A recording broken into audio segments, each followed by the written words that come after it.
Hello বন্ধুরা, কেমন আছো সকলে? আশা করি সকলেই খুব ভালো আছো। আমি শ্রীকুমার আচার্য তোমাদের সকলকে স্বাগত জানাই এডুফাইয়ের আজকের ক্লাসে। আজকে আমাদের টপিক নাম্বারস অ্যান্ড ডিজিটস, মানে সংখ্যা এবং অঙ্ক। ডিজিটস এই বিষয়টা প্রথমে আমাদের জানতে হবে সংখ্যা শেখার আগে, কারণ সংখ্যা তৈরি হয় ডিজিট দিয়ে। দেখো, বলছে গণিতে যেসব চিহ্ন বা প্রতীক দ্বারা সংখ্যাকে প্রকাশ করা যায়, কাকে? সংখ্যাকে প্রকাশ করা যায়, তাদের আমরা বলবো ডিজিট বা অঙ্ক। একদম সহজ একটা বিষয়। চিহ্ন বা প্রতীক, একে আমি সিম্বল বলতে পারি, চিহ্ন বা প্রতীক। ঠিক আছে, বাস্তবে সর্বাধিক প্রচলিত যে সংখ্যা তত্ত্ব আমরা সেটা বললাম, যে নাম্বার সিস্টেম, ঠিক আছে, সেই প্রচলিত সব থেকে বেশি প্রচলিত যে নাম্বার সিস্টেম রয়েছে, তাতে কটি? 10টা ডিজিট রয়েছে। কটি? 10টা ডিজিট। ভালো করে দেখবে কি কি। 0 থেকে 9 পর্যন্ত, স্যার। কেমন? 0, 1, 2, 3, 4, 5, 6, 7, 8, 9। ঠিক আছে, একদম সহজ বিষয়। ঠিক আছে, 0 থেকে 9 পর্যন্ত কটা? 10টা ডিজিট রয়েছে, এবং এই 10টা ডিজিট দিয়েই সমস্ত সংখ্যা বানানো যায়।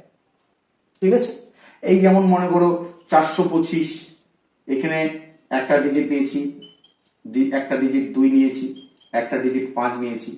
আবার একটা ডিজিট দিয়েও সংখ্যা বানানো যাবে, ওই জন্য বলা হচ্ছে এক বা একাধিক। কি বলা হচ্ছে? এক বা একাধিক। ভালো করে দেখো, বলছে এক বা একাধিক ডিজিটের সুসজ্জিত রূপই হলো নাম্বার। ঠিক আছে, একটু পরে আসছি বিষয়টায়। তো আমরা কি বুঝলাম? চিহ্নগুলো হচ্ছে, বা সিম্বল বলতে পারি, সেগুলোকে বলছি আমরা, কি বলছি? ডিজিট। ঠিক আছে, তবে এই যে এটাও একটা চিহ্ন, এটাও একটা চিহ্ন, এটাও একটা চিহ্ন, এটাও একটা চিহ্ন, এটাও একটা চিহ্ন, এটাও একটা চিহ্ন। ঠিক আছে, এখানে মনে করো পার্সেন্টেজ, এটাও একটা চিহ্ন।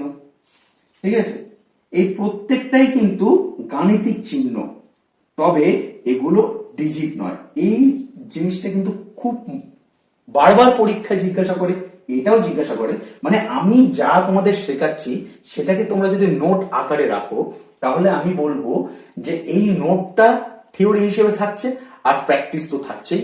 তাহলে এই দুটো মিলে তোমার 100% প্রিপারেশন তৈরি হয়ে যাবে।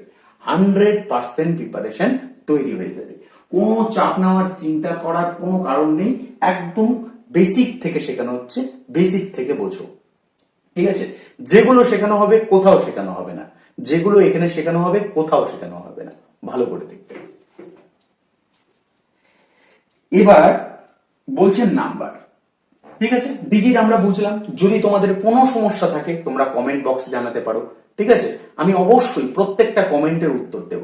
ঠিক আছে, বলছে নাম্বারস বা সংখ্যা। বলছে কোনো কিছুর, সেটা বস্তু হতে পারে বা ব্যক্তি হতে পারে, কোনো কিছু সংখ্যা বা পরিমাণ প্রকাশের মাধ্যমই হলো নাম্বার বা সংখ্যা। ঠিক আছে, বলছে এক বা একাধিক, ভালো করে দেখো, এক বা একাধিক ডিজিট দ্বারা সংখ্যা বা নাম্বার গঠিত হয়। কি বললাম? এই যে এখানে 3টা ডিজিট রয়েছে। এবার মনে করো এটা একটা, এটা একটা, এখানে 3টা ডিজিট রয়েছে। ঠিক আছে, 3 ডিজিট। ঠিক আছে, তবে করকম ডিজিট? একরকম ডিজিট। ঠিক আছে, এখানে করকম ডিজিট রয়েছে? স্যার একটা এটা, আর এক ধরনের এটা, তাহলে 2 রকম ডিজিট রয়েছে। ঠিক আছে, 2 রকম। তবে এখানে কটা ডিজিট রয়েছে? এই একটা, দুটো, তিনটে। ডিজিটের সংখ্যা কটা? 3টা ডিজিট রয়েছে। ঠিক আছে, তাহলে একরকম ডিজিট দিয়েও সংখ্যা বানানো যাবে, আবার একাধিক রকম ডিজিট দিয়েও সংখ্যা বানানো যাবে। ঠিক আছে, ওই জন্য বলা হচ্ছে এক বা একাধিক। ভালো করে দেখো, এক বা একাধিক ডিজিট দ্বারা সংখ্যা গঠিত হচ্ছে। ঠিক আছে, যেমন এখানে 123, 123-এ কটা ডিজিট রয়েছে ভাই? 3টা। মনে রাখবে ডিজিট বলতে অঙ্ক, ঠিক আছে? তাহলে কয়টা ডিজিট? 3টা ডিজিট। আর এইখানে ক রকম ডিজিট রয়েছে? এই 1টা 2টো 3টা, 3টাই আলাদা আলাদা রকম, তাই 3 রকম ডিজিট রয়েছে। আচ্ছা, এখানে কটা ডিজিট রয়েছে ভাই? এখানে স্যার 3টা ডিজিট রয়েছে। কিন্তু এখানে কয় রকম ডিজিট রয়েছে? এই দুটো তো একই রকম ডিজিট, তাহলে এই দুটো একরকম আর এটা একরকম, তাহলে 2 রকম ডিজিট। আচ্ছা, তাহলে কি বুঝলে? যে এক বা একাধিক ডিজিট দিয়ে আমরা সংখ্যাকে প্রকাশ করতে পারি। সংখ্যা কি? সংখ্যা হচ্ছে কোনো বস্তুর সংখ্যা বা পরিমাপকে বোঝানোর জন্য একটা মাধ্যম, গাণিতিক একটা মাধ্যম। এবার এই বিষয়টা ভালো করে বোঝো। বলছে এক বা একাধিক ডিজিটের সুসজ্জিত রূপ হলো নাম্বার। সুসজ্জিত, আমি যেটা প্রকাশ করতে যাচ্ছি সেটা সুসজ্জিত আকারে প্রকাশ করতে হবে, না হলে কিন্তু ভুলভাল ডিজিট বসালে ভুল হয়ে যাবে। যেমন মনে করো এই 123 যেটা আছে সেটাকে যদি আমরা এটা লিখি, দেখো ডিজিটগুলো কিন্তু একই আছে, ডিজিট কিন্তু আমি চেঞ্জ করিনি, ওই ডিজিটগুলোকেই লিখেছি, তবে আগে পিছে করে দিয়েছি, যার ফলে এটা আলাদা সংখ্যা হয়ে যাবে, এটাও আলাদা একটা সংখ্যা হয়ে যাবে, দুটো সংখ্যার কোনো মিল নেই কিন্তু, ঠিক আছে? তাহলে এই যে এখানে খুব সুন্দর একটা উদাহরণ দেওয়া আছে 325, একে আমি একটু ঘুরিয়ে ফিরিয়ে লিখতে পারছি 523, 532, 352, 253, ঠিক আছে? বিভিন্ন ভাবে লিখতে পারছি। কিন্তু এই লিখলে বিভিন্ন ভাবে যদি আমি লিখি তাহলে আমি কি হবে? তাহলে নাম্বারটাই পরিবর্তন হয়ে যাবে। দেখো নট ইকুয়ালস টু লেখা আছে, নট ইকুয়ালস টু, এগুলো সমান নয়, এটাও নট ইকুয়ালস টু, ঠিক আছে? সমান নয়, ঠিক আছে? প্রত্যেকটাই আলাদা নাম্বার। তাহলে ডিজিট গুলোকে আমাকে কিভাবে বসাতে হবে? সুসজ্জিত রূপে, ঠিক আছে? যেমন যেই সংখ্যাটা আমি প্রকাশ করতে চাই তার জন্য যা যা ডিজিট যেখানে যেখানে বসানো দরকার সেখানে সেখানে বসাতে হবে। অর্থাৎ আমাদের এখানে সবচেয়ে বেশি গুরুত্বপূর্ণ হয়ে যাচ্ছে প্লেস অফ ডিজিট, অর্থাৎ ডিজিটের স্থান। এবার এই প্লেস থেকেই আমরা ডিজিটের যে ভ্যালু বা মান তাকে আমরা 2 ভাগে ভাগ করে ফেললাম, ঠিক আছে? আমি বোর্ডটা পরিষ্কার করে তারপর বলছি। আমরা ভ্যালুস অফ ডিজিট, অর্থাৎ কোন অঙ্কের যে মান, সেই মানটাকে আমরা 2 ভাগে ভাগ করছি।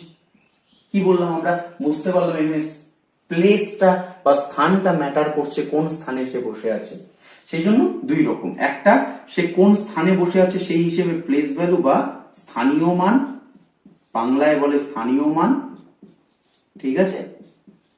আর তার নিজের একটা ভ্যালু থাকবে, সেটা হচ্ছে তার প্রকৃত একটা ভ্যালু বা প্রকৃত মান, যেটাকে আমরা বলবো ফেস ভ্যালু, ঠিক আছে? ছোট্ট একটা উদাহরণ দিয়ে বিষয়টাকে আরো একটু সহজ করে ফেলি। মনে করো এই রামলাল, ঠিক আছে? এই রামলাল ভোটে দাঁড়ালো, ইলেকশনে দাঁড়ালো, ভোট পেল এবং জিতে গিয়ে এমএলএ হয়ে গেল। এখন ভোটের সিজন চলছে, ঠিক আছে? ভোটের উদাহরণটা বুঝতে পারবে, এমএলএ হয়ে গেল। এবার তুমি কি বলবে? আগেকার রামলাল, তার ভ্যালু, ঠিক আছে, আগের ভ্যালু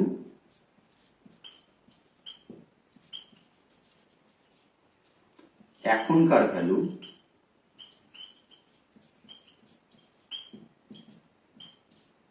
এই দুটোর দিন রাত পার্থক্য আছে। আগেকার ভ্যালু কিন্তু কম, এখন ওই এমএলএ, এখন ওর ভ্যালু বেশি। অর্থাৎ আগের ভ্যালু এবং এখনকার ভ্যালুর কিন্তু পার্থক্য আছে। অর্থাৎ জায়গা, পদ, সিংহাসন, ঠিক আছে? সিংহাসন, তার উপরে তার ভ্যালু ডিপেন্ড করছে, সিংহাসনের উপরে তার ভ্যালু ডিপেন্ড করছে, ঠিক আছে? যাকে ছবি কেমন হচ্ছে আমি জানি না, ঠিক আছে? হ্যাঁ, বুঝে নাও, সিংহাসন অর্থাৎ পদের উপর তার ভ্যালু নির্ভর করছে। কার? না, রামলালের। কিন্তু রামলাল তার নর্মাল, সে কি, সে যখন এমএলএ ছিল তখনও সে রামলাল, এখনো সে রামলাল, অর্থাৎ তার প্রকৃত ভ্যালু কিন্তু চেঞ্জ করছে না, ফেস ভ্যালু চেঞ্জ করছে না। তাহলে এটাকে আমি কি বলতে পারি, চেঞ্জ হয় না বা নন চেঞ্জেবল, চেঞ্জ হয় না বা নন চেঞ্জেবল বলতে পারো। আর এখানে পরিবর্তনশীল বা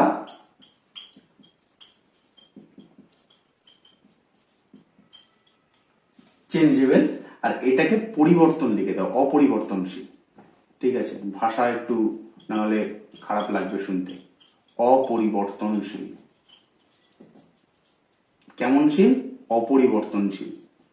ঠিক আছে, অন্য কোন শিল না, বেনিমাধব শিলের ফুল পঞ্জিকা ঠিক আছে, সেই শিল না, কিন্তু এটা পরিবর্তনশীল। ঠিক আছে, ভালো করে বুঝবে।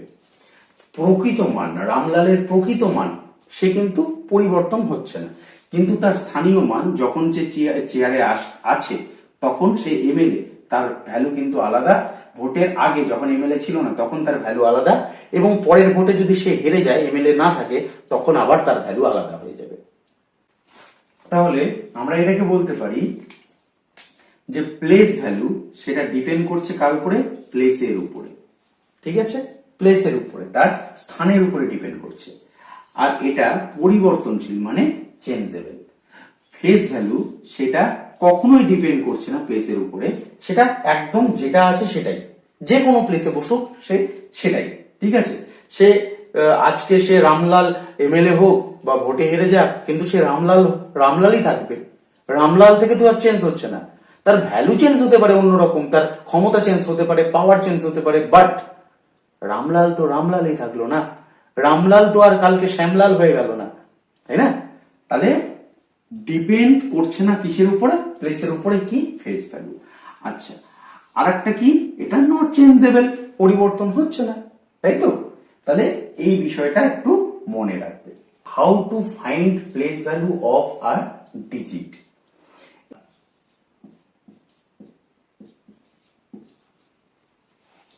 এবার এখানে তোমাকে বলেছে 5-এর ফেস ভ্যালু বের করতে হবে।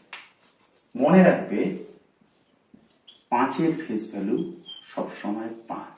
অর্থাৎ এখানে কি বলতে পারি? তাহলে যে কোনো স্থানেই ডিজিটটা, ঠিক আছে, থাকুক না কেন, ফেস ভ্যালু সর্বদাই কি হবে? ডিজিটটি নিজেই। 5-এর ফেস ভ্যালু 5। যদি এখানে তোমাকে প্রশ্ন দেওয়া থাকে 775, এইখানে 5-এর ফেস ভ্যালু কত? 5। দেখো স্থান পরিবর্তন হচ্ছে, কিন্তু ফেস ভ্যালু পরিবর্তন হচ্ছে না। এবার তুমি বলবে স্যার ফেস ভ্যালু তো বুঝলাম, খুবই সহজ, তবে প্লেস ভ্যালু ফাইন্ড আউট করবো কিভাবে? সেই প্লেস ভ্যালু ফাইন্ড আউট করার টেকনিক তোমাকে শেখাচ্ছি। দেখো 7-এর যদি প্লেস ভ্যালু আমাকে বের করতে বলে, তাহলে আমি কি বলবো? 7 লিখে দিলাম, 7 লিখে দিলাম, যে ডিজিটটা দেওয়া আছে সেই ডিজিটটা আগে লিখে দেব। তারপরে তার ডান সাইডে মানে এই সাইডে কতগুলো ডিজিট রয়েছে সেটা গুনবো। ঠিক আছে, তো আমরা দেখলাম 6টা ডিজিট রয়েছে, 1 2 3 4 5 6। তাহলে 6টা ডিজিটের জন্য 6টা শূন্য বসিয়ে দেব। ঠিক আছে, অর্থাৎ 7-এর প্লেস ভ্যালু এইটা। যদি তোমাকে 2-এর প্লেস ভ্যালু বের করতে বলে, তাহলে 2 বসাবে, তারপরে কটা আছে? অবশ্যই 5টা, 1 2 3 4 5, তাহলে 5টা শূন্য বসিয়ে দেব। ঠিক আছে, 2-এর প্লেস ভ্যালু। যদি তোমাকে 5-এর প্লেস ভ্যালু বের করতে বলে, তাহলে কি করবে? প্রথমে 5 বসিয়ে দিলে, তারপরে 1 2 3 4, 1 2 3 4 হয়ে গেল 5-এর প্লেস ভ্যালু। যদি তোমাকে 6-এর প্লেস ভ্যালু বলতে বলে, তাহলে 6 বসালে, তারপর 1 2 3 1 2 3 হয়ে গেল। যদি তোমাকে 8-এর বলে, তাহলে 8 1 2, কারণ দুটো ডিজিট ডান দিকে আছে। আচ্ছা, যদি তোমাকে 9-এর 1-এর বলে, তাহলে কি বলবে? 1 0। ঠিক আছে, এবার বিষয়টা হচ্ছে যদি 3-এর বলে, কারণ আর নেই। ঠিক আছে, তাহলে এইভাবে আমরা প্লেস ভ্যালু বের করব, এটাই সবচেয়ে সহজ নিয়ম। ঠিক আছে, কি কি গুণ করতে হবে? প্লেস ভ্যালু বার করছি যখন কি গুণ করছি, কি বললাম এর সাথে কি গুণ করছি, তাহলে 1 গুণ করছি, মনে রাখবে। এর সাথে কি গুণ করছি স্যার, 10 গুণ করছি, একটা 1 আর পরের জন্য একটা শূন্য। এর সাথে কি গুণ করছি, আরো দুটো শূন্য। আচ্ছা, যে যেখানে বসছে তার উপরে ডিপেন্ড করছে তার সাথে কি গুণ করব। এখানে 3টা শূন্য হবে। এই 4-এর সাথে মনে করো 4-এর বলেছে কি গুণ করছি, একটা 1 আর 4-এর জন্য একটা 1 বসালাম আর এদের জন্য শূন্য বসাচ্ছি। তাহলে 1 2 3 4, 1 2 3 4, 4টা শূন্য বসলো। তাহলে এটাকে গুণ করলে কি হচ্ছে, 4 1 2 3 4, 4টা শূন্য। ঠিক আছে, খুব সহজ। তাহলে এইভাবে আমরা প্লেস ভ্যালু বের করতে পারবো। 5-এর ক্ষেত্রে ইনটু তোমার 5টা শূন্য, মানে মাথায় 5 বলতেই পারি। এইখানে কি গুণ করব, 10-এর মাথায় 6, মানে 6টা শূন্য। এখানে 10-এর মাথায় 7 গুণ করব, এখানে গুণ করব 10-এর মাথায় 8। এবার অনেকের কনফিউশন হয় যে স্যার আপনি তো 10-এর মাথায় 6 লিখলেন, এটা মানে কি। দেখো এই জিনিসটা আমি সংক্ষেপে তোমাদের একটু বুঝিয়ে দিই। 10-এর মাথায় শূন্য, শূন্য যদি কারো মাথায় থাকে ভাই, শূন্য যদি কারো মাথায় থাকে ভাই, তাহলে অবশ্যই তার মান 1। এর মাথায় শূন্য আছে মানে এর মান 1। যে কোনো সংখ্যার মাথায় শূন্য থাকলে তার মান 1। যে কোনো সংখ্যার মাথায় 1 থাকলে সেই সংখ্যাটাই তার মান। ঠিক আছে, সেই সংখ্যাটাই তার মান। এবার যদি 2 থাকে তাহলে কি করব, 10-এর মাথায় 2 মানে দুটো শূন্য। দেখো এখানে একটা শূন্য, এখানে দুটো শূন্য, এখানে 3 আছে মানে 3টা শূন্য, এখানে 4 আছে মানে 4টা শূন্য, এখানে 5 আছে মানে 5টা শূন্য। ঠিক আছে, এই বিষয়গুলো খুব সাধারণ বিষয়। ঠিক আছে, একদম বেসিক থেকে ক্লাস করাচ্ছি, একদম মনোযোগ দিয়ে শুনবে, খুব সুন্দর লাগবে। এর প্লেস ভ্যালু বার করব কি দিয়ে গুণ করব। তুমি বলবে স্যার এখানে 1 দিয়ে গুণ করব, এখানে 10 দিয়ে গুণ করব, এখানে 100 দিয়ে গুণ করব, এখানে 1000 দিয়ে গুণ করব। এবার আমি একবারে কি লিখতে পারি, এখানে 1 দিয়ে গুণ করলাম, এখানে 10 দিয়ে গুণ করলাম, এখানে 10-এর মাথায় স্কয়ার দিতে পারি, এখানে 10-এর মাথায় কিউব দিতে পারি। আমরা এখনই শিখলাম বিষয়গুলো। ঠিক আছে, কি দিয়ে গুণ করব সেগুলো বুঝে গেলাম। আচ্ছা, তাহলে 1 দিয়ে গুণ করব, বিষয়টা আমি বুঝতে পারছি। আচ্ছা, এবার তোমাকে যেটা শেখানো হচ্ছে এটা অনেকেই শেখায়নি বা অনেকে ভুলেও গেছে, জানেও না। যদি এটা থাকে, এবার আমি বললাম ভাই এই যে 6 এর প্লেস ভ্যালু বলো। এবার তুমি কি করবে, সব ফাঁস গিয়া, তাই না। এটার জন্য তো আমি 1 গুণ করছিলাম, এটার জন্য 10 গুণ করছিলাম, এটার জন্য 100 গুণ করছিলাম, এটার জন্য 1000 গুণ করছিলাম, কিন্তু এটার জন্য কি গুণ করবে, দেখো 1/10।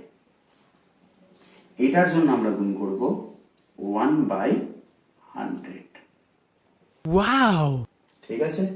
এবার দেখো এখানে 4-এর প্লেস ভ্যালু কত, 4-এর প্লেস ভ্যালু 40, এখানে 4-এর প্লেস ভ্যালু 4, এখানে 4-এর প্লেস ভ্যালু 4000, স্থানীয় মান প্লেস ভ্যালু। ঠিক আছে, এবার এইখানে দেখো ফেজ ভ্যালু, ফেজ ভ্যালু এখানে 4-এর কত 4, এখানে 4, এখানে 4। কি বুঝলে, কি বুঝলে এখান থেকে, দেখো ফেজ ভ্যালু কখনোই পরিবর্তন হচ্ছে না, সব সময় 4ই থাকছে, কিন্তু এইখানে পরিবর্তন হচ্ছে ভাই, প্লেস ভ্যালু পরিবর্তন হচ্ছে। কিন্তু আরেকটা জিনিস তুমি দেখো, যখন 4 একদম শেষের ঘর মানে এককের ঘরে আছে, তখন 4-এর প্লেস ভ্যালু কিন্তু 4 এবং ফেজ ভ্যালুও 4। ঠিক আছে, বলেছে এর প্লেস ভ্যালু কত, তুমি কি বলবে ভাই, তুমি বলবে ইন্টু 1/100। তাহলে কি হবে ইন্টু 1/100। তাহলে আমরা এটাকে কি বলতে পারি 0. তাহলে আমরা এটাকে বলতে পারি 0.06 এর প্লেস ভ্যালু। ঠিক আছে, 0.06 এর প্লেস ভ্যালু।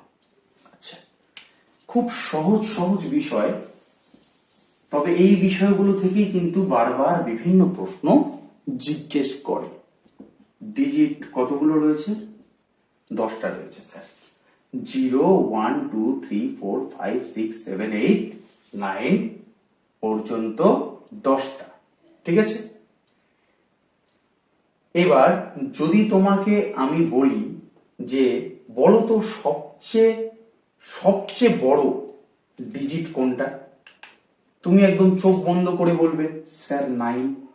9 সবচেয়ে বড়, এটা তো ছোটবেলায় শিখেছিলে। যদি সবচেয়ে ছোট বলি ডিজিট, তুমি বলবে স্যার 0। আচ্ছা, সবচেয়ে বড় 9, সবচেয়ে ছোট 0। তবে আমি 0 বলে কি কোনো সংখ্যাকে রিপ্রেজেন্ট করতে পারবো না স্যার? তখন আমি পরের ডিজিটটাকে ইউজ করব। যদি 0 দিয়ে আমি কোনো সংখ্যাকে রিপ্রেজেন্ট করতে না পারি, তাহলে আমি পরের ডিজিটকে ইউজ করব। এই কথাটা ভালো করে মনে রাখবা। ঠিক আছে, তাহলে এখানে ব্র্যাকেটে 1 লিখে রাখো। ঠিক আছে, বলছে 1 ডিজিটের ম্যাক্সিমাম নাম্বার আমাকে বানাতে হবে এই ডিজিটগুলো দিয়ে। এবার আমি তো জানি ম্যাক্সিমাম আর মিনিমাম বানাতে হবে, তাহলে স্মলেস্ট আর লার্জেস্ট কাজে আসবে। ঠিক আছে, এই একটাও ধরতে হবে, কিন্তু ভালো করে দেখো। যদি আমি তোমাকে ম্যাক্সিমাম বলতে চাই, যে সবচেয়ে বড় সংখ্যা 1 অঙ্কের বা 1 ডিজিটের সবচেয়ে বড় নাম্বার, ঠিক আছে, লার্জেস্ট নাম্বার, তাহলে আমি কি বলবো 9। সবচেয়ে লার্জেস্ট ডিজিট ইউজ করব। যদি সবচেয়ে ছোট সংখ্যা বলে, তাহলে কি আমি বলবো 0। হোল নাম্বারের ক্ষেত্রে, তবে ন্যাচারাল নাম্বারের ক্ষেত্রে 0 আমি বলবো না। কেন বলবো না? কারণ 0 একটা হোল নাম্বার, তবে ন্যাচারাল নাম্বার না।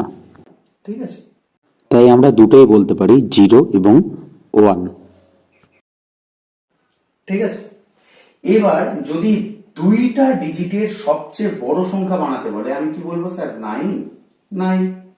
তোমার মনে হতে পারে স্যার 9 এর পরে 8 দিলে, 9 এর পরে 7 দিলে, 9 এর পরে 0 দিলে হবে না কেন? দেখো, এইগুলো সবার থেকে বড় কিন্তু এটাই, এই সবগুলোর থেকে বড় এটাই। তাই আমাকে সবচেয়ে বড়গুলোই ইউজ করতে হবে। আমাকে তো বলেনি একটা জিনিস একবার ইউজ করতে পারবে, দুবার ইউজ করতে পারবে না। আমাকে আমার যতবার ইউজ করা ইচ্ছে আমি ততবার ইউজ করতে পারবো।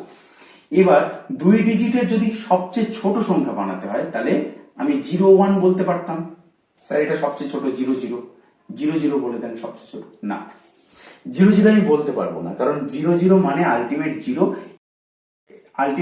এবং এটা কিন্তু 2 অঙ্কের সবচেয়ে ছোট সংখ্যা হবে না।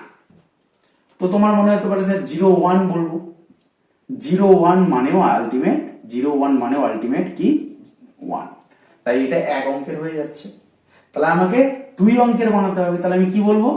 তাহলে আমি বলবো যে ভাই এটাকে 1, 0 বলবো। কেন? এবার তোমার তো মনে হতে পারে স্যার 1 বললেন না কেন? 11। ভাই 10 তো 11 থেকে ছোট না, আমার তো মিনিমাম ছোট লাগবে, তাই 10।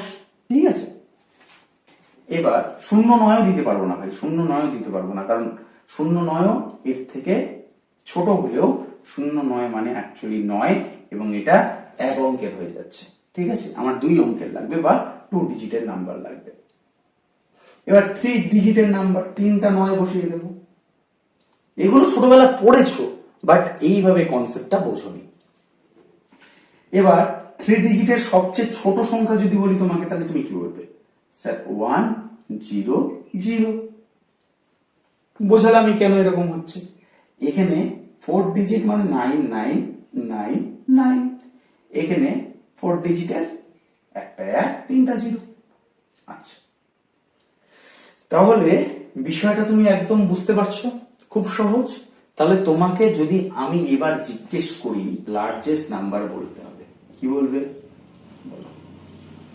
স্যার 5টা নয়, 1 2 3 4 5, 5টা নয়। যদি আমি স্মলেস্ট নাম্বার বলতে বলি, স্মলেস্ট নাম্বার,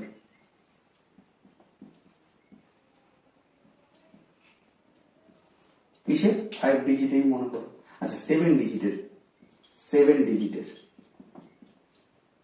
স্মলেস্ট নাম্বার বলো, 7 ডিজিটের, কি বলবে? স্যার একটা 1 আর তাহলে একটা 1 হলে একটা ডিজিট হয়ে গেল, আর তাহলে বাকি থাকলো কি? 1 মাইনাস করলে 6, তাহলে 6টা ডিজিট বাকি থাকলো, তাহলে আর 6টা শূন্য, 1 2 3 4 5 6। এটা হচ্ছে 7 ডিজিটের স্মলেস্ট নাম্বার। এবার তোমাকে প্রশ্ন বললো 5 ডিজিটের লার্জেস্ট নাম্বার এবং 7 ডিজিটের স্মলেস্ট নাম্বারের যোগফল কত। এরকম প্রশ্ন কিন্তু মাঝে মাঝে জিজ্ঞেস করে, বিশেষ করে টেট, সিটেট, পেপার 1 এগুলো তো খুব জিজ্ঞেস করে, ঠিক আছে? তাহলে এই দুটো যোগ করবে, যোগ করলে কি হবে? 9 9 কটা আছে? 1 2 3 4 5, 1 2 3 4 5, মানে এতদূর পর্যন্ত আসবে। 9 9 9, 5টা, আর বাকি থাকলো 10, তাহলে এটা হচ্ছে যোগফল, ঠিক আছে? এবার আমরা শিখবো নিউমেরাল সিস্টেম। নিউমেরাল সিস্টেমটা আসলে কি? একে বলে সংখ্যাঙ্কন পদ্ধতি, সংখ্যাঙ্কন প্রণালী, সংখ্যাঙ্কন প্রণালী, সংখ্যাঙ্কন প্রণালী, ঠিক আছে?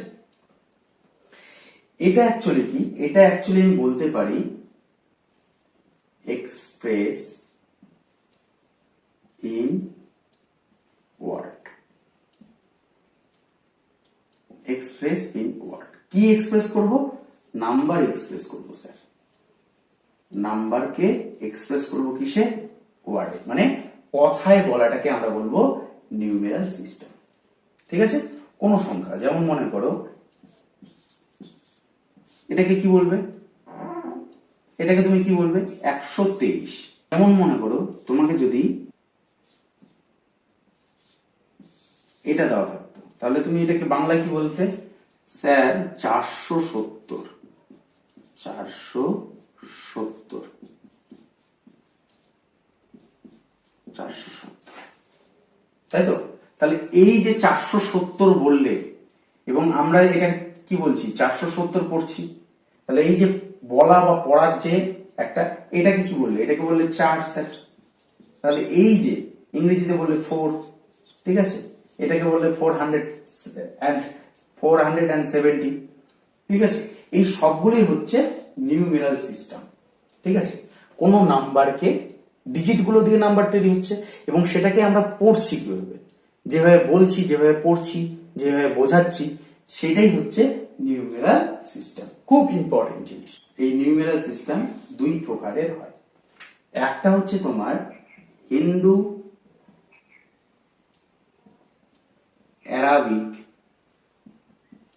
একটা হচ্ছে হিন্দু অ্যারাবিক নিউমেরাল সিস্টেম, আর একটা হচ্ছে ইন্টারন্যাশনাল।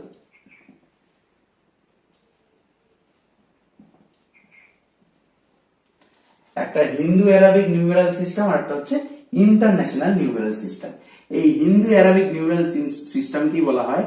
ইন্ডিয়ান নিউমেরাল সিস্টেম, ঠিক আছে? ইন্ডিয়ান নিউমেরাল সিস্টেম আর ইন্টারন্যাশনাল নিউমেরাল সিস্টেম, ঠিক আছে? ইন্ডিয়ানকে কিন্তু আমরা দুই ভাবে পড়েছি, একটা হচ্ছে বাংলায় বেঙ্গলি, আর একটা হচ্ছে ইংরেজিতে ইংলিশে, ঠিক আছে? দুই ভাবে পড়েছি। হিন্দি ভাষীরা হিন্দি এবং ইংরেজি দুই ভাবে পড়েছে, ঠিক আছে? ইন্টারন্যাশনাল, ইন্টারন্যাশনাল অলওয়েজ ইংলিশ, এটা অলওয়েজ ইংলিশে হচ্ছে, ইংলিশেই পড়ি আমরা, ঠিক আছে? বুঝলে? তাহলে আমরা এই নিউমেরাল সিস্টেমের মধ্যে হিন্দু অ্যারাবিক নিউমেরাল সিস্টেম বা ইন্ডিয়ান নিউমেরাল সিস্টেম সম্পর্কে একটু সংক্ষেপে দেখে নেব। কাকে বলে, কিভাবে এটা নিউমেরাল মানে কিভাবে এই পদ্ধতিতে কিভাবে পড়তে হয় কোন সংখ্যাকে, সেগুলো দেখি। হিন্দু অ্যারাবিক নিউমেরাল সিস্টেম বা ইন্ডিয়ান নিউমেরাল সিস্টেম। আমরা প্রথমে বাংলাটাই দেখি, আমাদের মাতৃভাষা বেঙ্গলি, বাংলাটাকেই আমরা আগে দেখি। বাংলায় কি বলছে, আমরা কোন সংখ্যাকে পড়বো একক, দশক, শতক, হাজার, অযুত, লক্ষ, নিযুত, কোটি, এইভাবে পড়বো। এখানে হচ্ছে 10 কোটি, ঠিক আছে? ঠিক আছে, তার মানে কেমন, তার মানে মনে করো একটা সংখ্যা আছে, তাহলে এটাকে আমরা পড়বো কিভাবে? এইখানে মনে রাখবে প্রথমে তিনটা, এদিক থেকে যদি আমরা শুরু করছি, এদিক থেকে সবকিছু, ঠিক আছে, রাইট থেকে, ঠিক আছে। প্রথমে দুটো ডিজিটের আগে আমরা কমা বসাচ্ছি, ঠিক আছে, প্রথমে দুটো ডিজিটের আগে আমরা কমা বসাচ্ছি, তারপরে এইখানে একটা কমা বসাচ্ছি, ঠিক আছে, তারপরে আমরা দুটো ডিজিটের পরে কমা বসাচ্ছি, তারপর আবার দুটো ডিজিটের পরে কমা বসাচ্ছি, আবার দুটো ডিজিটের পরে, মানে এখানে কিছু থাকলে আরো কমা বসাতাম, ঠিক আছে। এবার এই যে এখানে যে কমাটা বসাচ্ছি, এটা না বসালেও হয়, ঠিক আছে, এটা না বসালেও হয়, ঠিক আছে। তো আমরা কিভাবে বসাই তাহলে? এখানে প্রথমে তিনটা ডিজিট, তারপরে দুইটা ডিজিট, তারপরে আবার দুইটা ডিজিট, তারপরে আবার দুইটা ডিজিট, এইরকম করে আমরা ইংরেজিতে মানে ইন্ডিয়ান সিস্টেমে তিনটা দুইটা দুইটা দুইটা এইভাবে আমরা কমাগুলো বসাবো। আর পড়বো কিভাবে? এটাকে কিভাবে পড়তাম? 451, আচ্ছা, এটাকে কি পড়তাম? 92, এটাকে কি বলবো? 47, এটাকে কি বলবো? 43। তাহলে আমরা কি বলতে পারি? 43 কোটি, ঠিক আছে, 43, একটু বানানে ভুল হতে পারে ভাই, হ্যাঁ, 43 কোটি, একটু বানানে ভুল হতে পারে, মার্জনা করবে। 43 কোটি, এটা কি হবে? এটা লক্ষের ঘর, এটা কোটির ঘর, ঠিক আছে, এটা লক্ষের ঘর, এটা কোটির ঘর, এটা হাজারের ঘর, ঠিক আছে। আর এটা কার ঘর ভাই? এটা শতের ঘর, ঠিক আছে। তাহলে আমি কি বলবো? 43 কোটি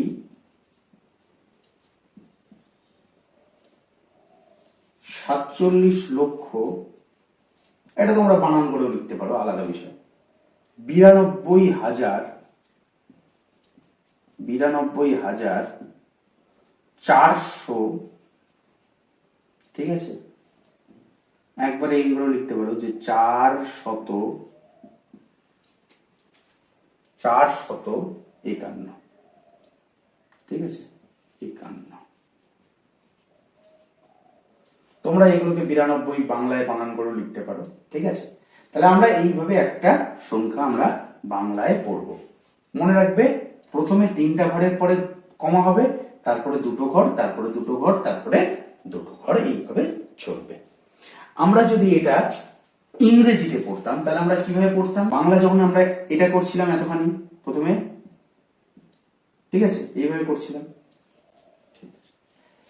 কিন্তু বাংলাতেও একটা জিনিস মনে রাখবে যে এখানে কি ছিল? 47, মনে করো এটা নেই, তাহলে 47 কোটি, ঠিক আছে, 52,31,958, এতখানি হলো। কিন্তু এইটাকে যখন বলবো তখন আবার এই গোটা কোটির ঘর, কিন্তু এই গোটাটাই সামনে যতখানি হবে সবই কোটির ঘর। তাহলে এটাকে কি বলবো? এটাকে ভাঙাবো কিভাবে? এইভাবে, এইভাবে ভাঙালে কি হবে? 7,847 কোটি 52,31,958, এইভাবে আমরা বাংলায় পড়ছিলাম। এবার এটাকে মনে করো ইংরেজিতে যদি পড়ি তাহলে কেমন করে পড়বো? একই গল্প, ঠিক আছে, একটু ছোটই করে দিচ্ছি, যাতে তোমাদের সমস্যা না হয়, ঠিক আছে। এই এবার এটাকে পড়বো কিভাবে?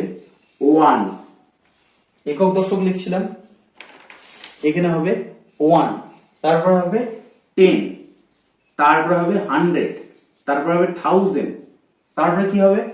তারপরে 10,000 টি টি এইচ, তারপরে কি এই ঘরটায় লিখবো লাখ, এটাই 10 লাখ টি এল 10 লাখ।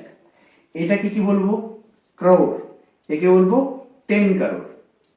ঠিক আছে, এর আগেও যদি আরো দুটো যে সংখ্যা ছিল মনে করো 75 যদি থাকে, তাহলে আমরা এটাকে কি বলবো, এটাকে 100 কারোর, এটাকে বলবো 1000 কারোর। ঠিক আছে, এইভাবে আমরা করবো, মানে 7500 এইটুকুটা কোটির ঘর, এইটুকুটা লাখের ঘর, এইটুকুটা থাউজেন্ডের ঘর, এইটুকুটা 100-এর ঘর। তাহলে আমরা কিভাবে পড়বো 7547 ক্রোর। ঠিক আছে, 52 লাখ 31,000 আর 951। এটা হচ্ছে ইংরেজির, তোমার ইংরেজিতে numeral system, international numeral system. এখানে কিন্তু ওই ইউটিউবের ভিডিওর মতন মিলিয়ন বিলিয়ন এই ধরনের ভাষাগুলো আসে। এটা কেমন হয়, এটা যদি থাকে তাহলে ইন্টারন্যাশনালে তিনটা করে কমা হয়, তিনটা আবার তিনটা। ঠিক আছে, মানে এখানে যদি 5 থাকে তাহলে তারপরে এখানে 3টা। ঠিক আছে, এইভাবে তিনটা করে কমা হয়, এদিক থেকে সবকিছু এদিক থেকে যায়। ঠিক আছে, ওকে। এবার যদি আমি বলি তাহলে এখানে 1, এখানে 10, এখানে 100, এখানে 1000, এখানে 10,000। ঠিক আছে, এতদূর পর্যন্ত তো ঠিকই আছে। তারপরে এখানে হওয়ার কথা ছিল কি আমাদের লাখ, এখানে আমাদের হওয়ার কথা ছিল লাখ, এখানে হওয়ার কথা ছিল 10 লাখ। কিন্তু এখানে এটা না হয়ে এখানে হয়ে যায় 100,000, আর এইখানে হয়ে যায় মিলিয়ন। মানে আমরা বুঝতে পারছি 1 মিলিয়ন ইকুয়াল টু 10 লাখ। তারপরে কি হয়ে যাচ্ছে, তারপরে ভাই আমাদের এখানে হওয়ার কথা ছিল লাখ, 10 লাখ, তারপরে ক্রোর। কিন্তু এখানে ক্রোর না হয়ে এখানে হয়ে যায় 10 মিলিয়ন। কি হয় 10 মিলিয়ন। ঠিক আছে, তাহলে 1 ক্রোর সমান সমান 10 মিলিয়ন।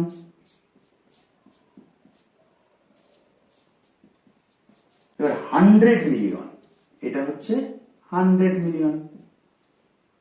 ঠিক আছে, তাহলে 10 ক্রোর সমান সমান 100 million.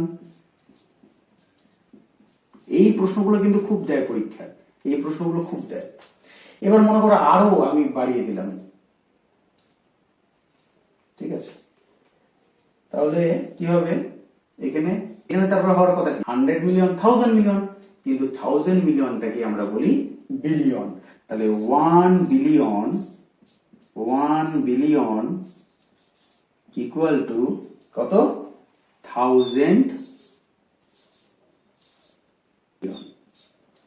1 billion equal to 1000 million. তাহলে আমাদের ইন্ডিয়ান ইয়েতে এটা কত, 1 বিলিয়ন মানে 100 কোটি, 100 করোড়। ঠিক আছে, 100 করোড় মানে 1 বিলিয়ন। ঠিক আছে, 1 বিলিয়ন ডলার মানে 100 কোটি ডলার। ঠিক আছে, তারপর তো 10 মিলিয়ন। আর একটা জিনিস তোমাদের জিজ্ঞাসা করে ট্রিলিয়ন, টি ফর ট্রিলিয়ন। ঠিক আছে, ট্রিলিয়ন কি, যখন আবার 1000 বিলিয়ন আসবে, 100 বিলিয়নের পর 1000 বিলিয়ন আসবে, তখন ট্রিলিয়ন হয়ে যাবে। ঠিক আছে, ট্রিলিয়ন। তাহলে এবার তাহলে এখানে যদি আমি বলি তাহলে 1, এখানে 10, এখানে 10 এর পাওয়ার 2, এখানে কি দিয়ে গুণ করবো 10 এর পাওয়ার 3, এখানে কি দিয়ে গুণ করছি 10 এর পাওয়ার 4, এখানে কি দিয়ে গুণ করছি 10 এর পাওয়ার 5। আমরা জানি 10 এর পাওয়ার 5 মানে 1 লাখ, তাই তো। এবার 1 মিলিয়ন মানে 10 এর পাওয়ার 6, 1 মিলিয়ন মানে 10 এর পাওয়ার 6, তাই তো, 6টা শূন্য থাকবে। ইন্টু 1 কোটি মানে 10 এর পাওয়ার 7, 1 কোটি মানে 10 এর পাওয়ার 7। 10 কোটি যেটা ধরছিলাম সেখানে এটা হয়ে গেল 100 মিলিয়ন, মানে 10 এর পাওয়ার 8। 100 মিলিয়ন মানে 10 এর পাওয়ার 8। ঠিক আছে, এটা খুব পরীক্ষায় প্রশ্ন আসে। এবার বিলিয়ন যদি বলি, বিলিয়ন, এই যে বিলিয়ন, বিলিয়ন মানে 10 এর পাওয়ার 9। তাহলে 1 বিলিয়ন মানে এখানে কত দিয়ে গুণ করব? 10 এর পাওয়ার 9 দিয়ে গুণ করব। ঠিক আছে ভাই? ঠিক আছে। আর ট্রিলিয়নে কত দিয়ে গুণ করব বলো তো? ট্রিলিয়নে, ট্রিলিয়নে কত দিয়ে গুণ করব? 1 ট্রিলিয়ন মানে 10 এর পাওয়ার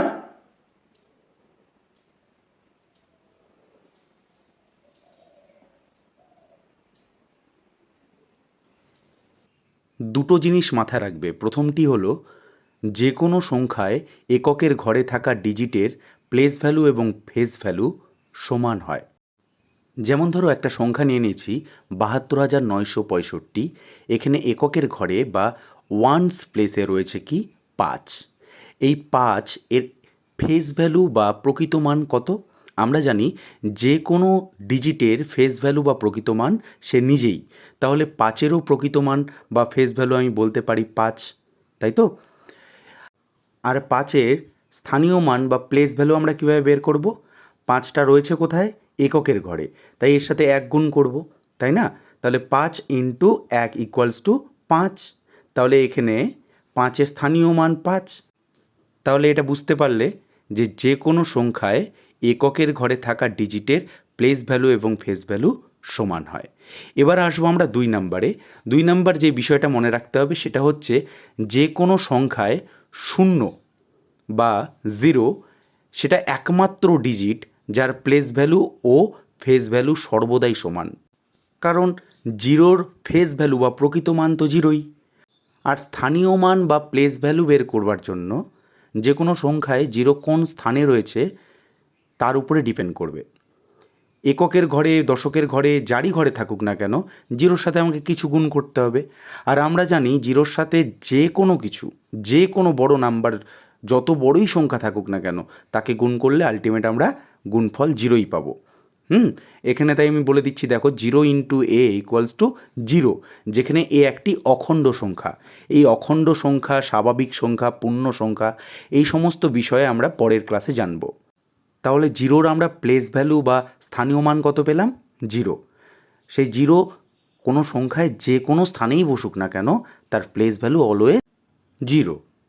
আর ফেস ভ্যালু তো 0ই, তাই আমরা বলতে পারি place value of 0 equals to face value of 0 equals to 0। এই বিষয়গুলো একটু মনে রাখবে। এই দুটো বিষয় তো অবশ্যই মনে রাখতে হবে, কারণ এই সমস্ত স্থান থেকেই, ঠিক আছে, পরীক্ষায় তোমাদের স্টেটমেন্ট ওয়াইজ প্রশ্ন দেয়। তাই পরীক্ষায় ভালো নাম্বার পেতে গেলে, ঠিক আছে, কনসেপ্ট ঠিক রাখতে গেলে এই জিনিসগুলোকে মনে রাখতে হবে। নাম্বারের যে শ্রেণীবিভাগ, বিভিন্ন ধরনের নাম্বার, এখন যেটা আমি বলছিলাম অখণ্ড সংখ্যা, পূর্ণ সংখ্যা, এরকম বিভিন্ন ধরনের নাম্বার রয়েছে, মূলত, অমূলত, দশমিক, মৌলিক, যৌগিক।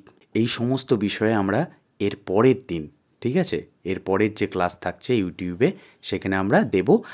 তারপরে যে ক্লাসগুলো থাকছে সেই ক্লাসগুলো পেইড ব্যাচে করানো হবে, ঠিক আছে? যারা তাইয়ারি 1.0 ব্যাচে জয়েন করতে চাও বা এই ব্যাচ সম্পর্কে ডিটেলে জানতে চাও, এখানে কোন কোন পরীক্ষাকে টার্গেট করা হয়েছে, ঠিক আছে, ব্যাচের ভ্যালিডিটি কতদিন, তোমাদের সব কিছু ডিটেল এই ক্লিপটা দিয়ে দিলাম, মনোযোগ সহকারে দেখো।